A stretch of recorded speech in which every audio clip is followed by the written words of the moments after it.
clean the slag off, we'll see just exactly how terrible of a job I did. Stand by. Because I'm pretty much horrible at welding, but we're going to give it a run anyway. I will tell you this, if somebody says, oh hey, I'm a welder, and then they give you welds that look like this, you can tell them their dick's out. There ain't no way. That's not what they do for a living.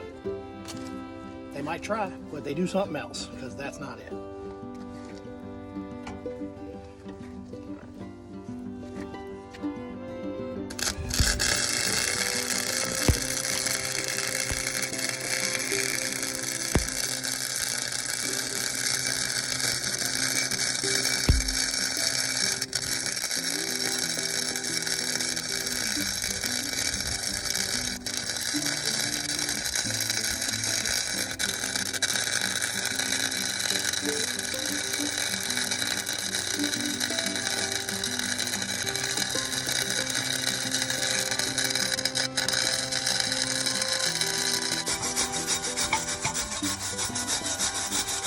You know, no matter how hard I scrub it, it's still going to look the way it looks, so I don't know why. But we're going to keep at it.